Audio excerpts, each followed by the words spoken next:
Assalamualaikum warahmatullahi wabarakatuh. Izin, nama saya Zainal Abidin, Gus. Dari yang disampaikan tadi, saya ya walaupun tidak bisa menyimak semuanya, tapi ada hal yang perlu saya tanyakan. Bahwasanya perjalanan spiritual manusia itu melalui tahap tadi, syariat, thariqat, ma'rifat, kemudian hakikat.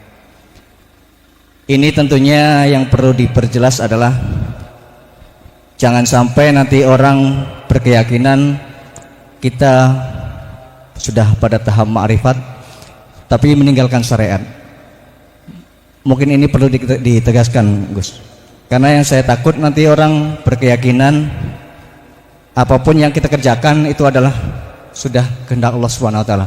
Lalu kemudian ada orang yang keliru, maaf, mungkin meninggalkan syariat sholat, kemudian berbuat tidak baik, kemudian dengan seenaknya maaf bilang ini sudah dari Allah Subhanahu wa taala. Saya kira keliru itu, Gus.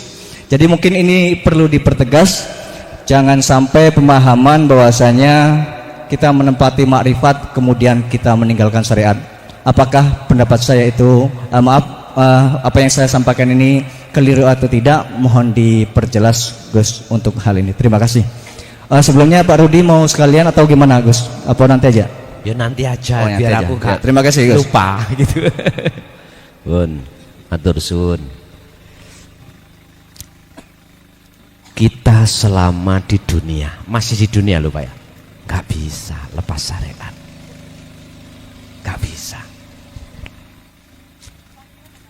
Selama kita masih ada di dunia, kita nggak bisa lepas dari aturan hukum syariat. Rokokan niki syariat. Dahar ya. Cuman ini kegolong ibadah ghairu mahdhoh. Ibadah yang tidak murni. Ingat, apa maksud Allah menciptakan kita sebagai manusia?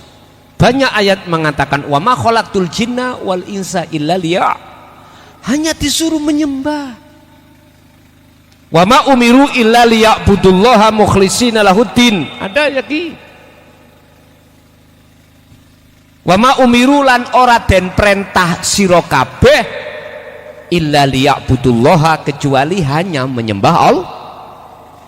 Tinggal kita meletakkan nyembah ini bagaimana. Sembahlah Allah itu di setiap saat dan waktu. Kalau boleh saya katakan 24 jam Pak, ruhaniyah ini mestinya loh ya 24 jam. Sehingga mengapa as-salat yang dibawa Rasulullah Shallallahu Alaihi Wasallam ketika beliau setelah Mi'raj itu kok diterangkan tidak 5, sebetulnya asalnya 50.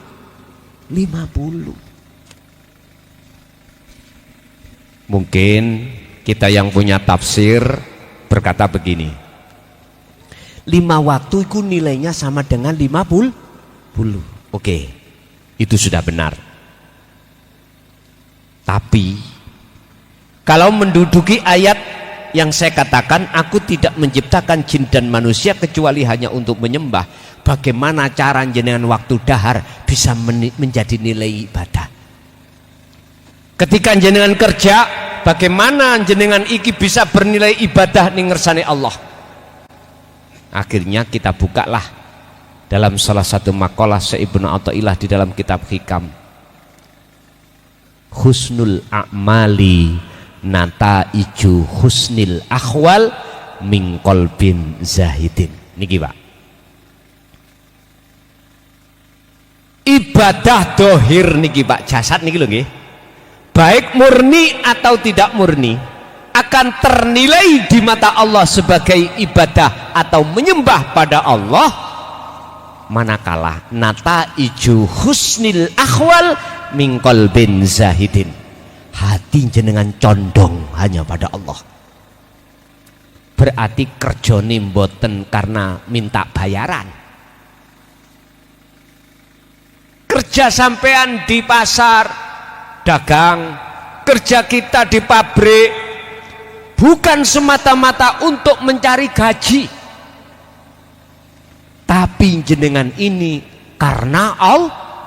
Dikatakan karena Allah, hati sampean sambung sing gerakno aku sapa. Lho ngoten niki. Hati sadar semua adalah Allah. Inilah yang kumaksud mingkol bin zahidin, hati yang bersumber, hati yang condong pada Allah. Ibadah atau aktivitas dohir yang bersumber dari hati yang condong pada Allah. Hati manusia itu Bapak Ibu ada dua bentuk. Pertama mingkol bin zahidin, hati sing condong menyang Allah. Yang kedua mingkol bin rohibin, miturut makalah itu, hati sing condong pada selain Gusti Allah.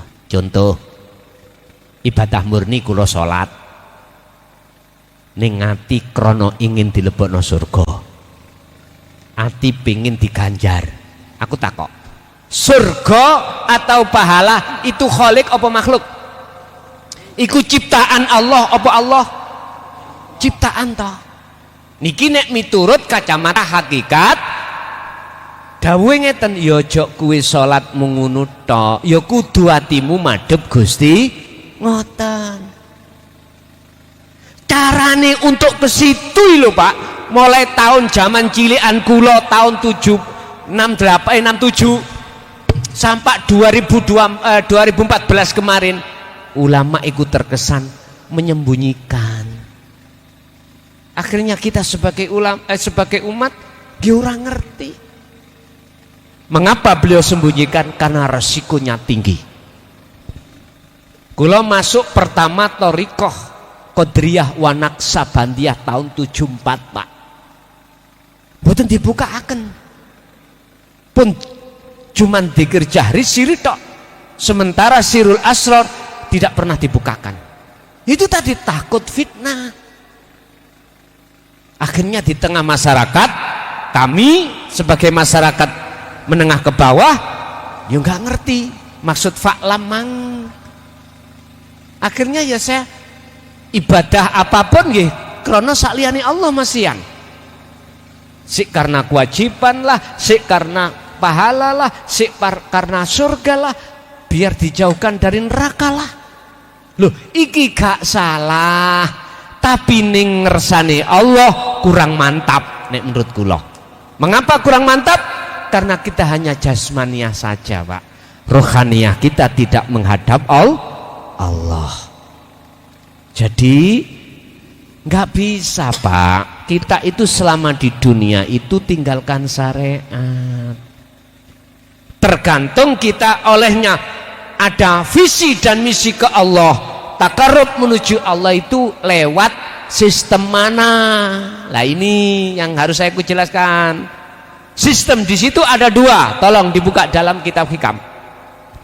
Ada sistem majetubun, ada sistem wasilun. Kanjeng Nabi niku memakai sistem wasilun. Apa sih majedubun? Majedubun niku jadab. Jadab niku kelakuane, majedubun isim fa'ile sang pelaku. Tandane ya napa? Atine wong iku, saakale wong iku ditarik Allah. Ditarik Allah dilalekno akhirnya dadi wong gendeng. Ngapunten dengan kathah nggih. Hatinya sudah tidak bisa. Beliau itu pengaruhi oleh gebiaren dunia mboten saged. Akalnya juga dicabut oleh Allah untuk bersenang-senang terhadap selain Allah. Iki majedub lho Pak ya. Saakale. Laksana wong iku kaya wong tilem utawa wong semaput. Pingsan lho Pak. Orang tidur bisa dihukumi enggak secara syariat? Mboten saged. Ilmu fikih, fuqaha mboten saged. sagete dimaklumi. Niki sistem majedub. Biasanya orang itu memakai sistem majedub iku atas dasar keputusan piyambak. Sehingga baeno masalah sholat maghrib unsumi wong sholat dia mohon maaf. Ya itulah Pak, wong jadab itu gimana sih ya? Saenake dhewe. Tapi kalau memakai sistem wasilun niki terjaga Pak. Tondone bagaimana? Hati Allah tarik urusan selain Allah. Dia sudah tidak bisa takthirud dunia, tidak akan terpengaruh oleh bisikan nafsu. Tapi akal ini Pak belum ditarik oleh Allah. Akhirnya membawa sifat papat seperti Kanjeng Nabi, sidik, tablek, fatonah, sidik, amanah. Tapi yang majedub mboten. Intine nek majedub kanggo awake dhewe, tapi nek wasilun untuk umat. Disitulah persoalannya. Sebab nyuwun sewu, apapun yang terjadi di dalam ibadah murni atau tidak murni, bagi ahli yang memakai sistem majedub pun no problem. Sing kita mengatakan dia enggak sholat secara syariat, bagi dia wong edan nih, enggak bisa Pak kita menghukumi. Tapi bagi wasilun masih Pak terjaga. Cuma naik kadang-kadang kita tidak tahu sholatnya itu kita tidak tahu. Secara jasmani loh Pak, tapi secara rohani dia selalu waqtasimu bihablillahi jami'an wala tafarraqu. Dia enggak mau pisah Pak hatinya dengan Allah. Otomatis orang yang seperti ini pasti, bukan insya Allah, pasti dia tidak lepas dari zikir. Cuma naik kita orang lain yang tidak tahu kalau hatinya berzikir. Itulah tanda-tanda salah satu di antara kekasih Allah seperti itu. Jadi kesimpulannya, kalau pakai sistem wasilun jenengan nggak bisa lepas dari hukum sarengat. Kalau sistem majedubun, sistemnya wong tidur, yes, iki memakai sistem saenake dewe. Terus bagaimana hukumnya yang seperti ini? Sampai maklumi. Sebab kita memakai hukum fuqaha, menghukumi orang tersebut, lawang dia itu ditarik akalnya, hatinya dari urusan dunia, dia lalai kok. Laksana dia seorang tidur. Bagaimana kita menghukumi orang tidur? Begitulah ya sementara. Nggih.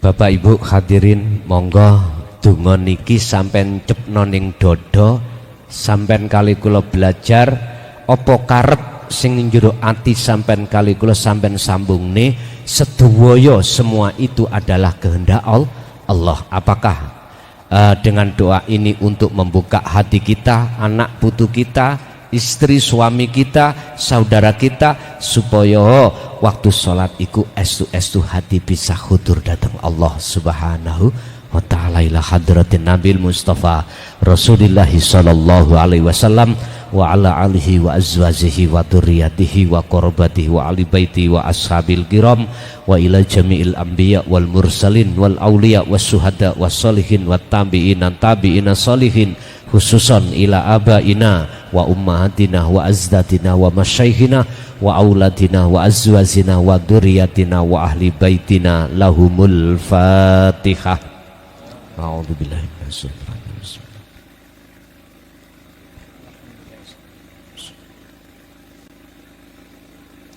Allahumma shalli wa sallim ala sayyidina Muhammad alhamdulillahi rabbil alamin. Allahumma sallimna wal muslimin min afatid dunya wa adabil akhirah. Ya Allah, lepaskanlah belenggu di dalam hatiku dari nafsu yang tiap saat dan waktu membelenggu kami, supaya kami bisa khudur hadir mendekat terhadap-Mu ya Allah. Allahumma nawwir qulubana binuri hidayatika wa ma'unatika wa rahmatika wa syafa'atika wa ma'rifatika wa ila auladina wa azwazina wa dzurriyyatina wa ahli baitina.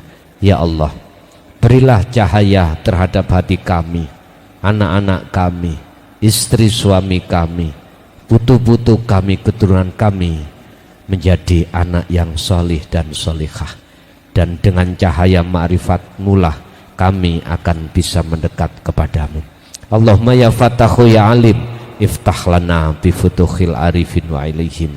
Allahumma yassir lana fi kulli umurina fid dini wa dunya wal akhirah wa ilaihim. Ya Allah, mudahkanlah segala urusan kami, baik urusan dunia, lebih-lebih urusan ukhrawiyah kami. Rabbana atina fid dunya hasanah wa fil akhirati hasanah wa qina adzabannar. Wa sallallahu ala sayyidina Muhammad. Alhamdulillahirabbil alamin. Al-Fatihah.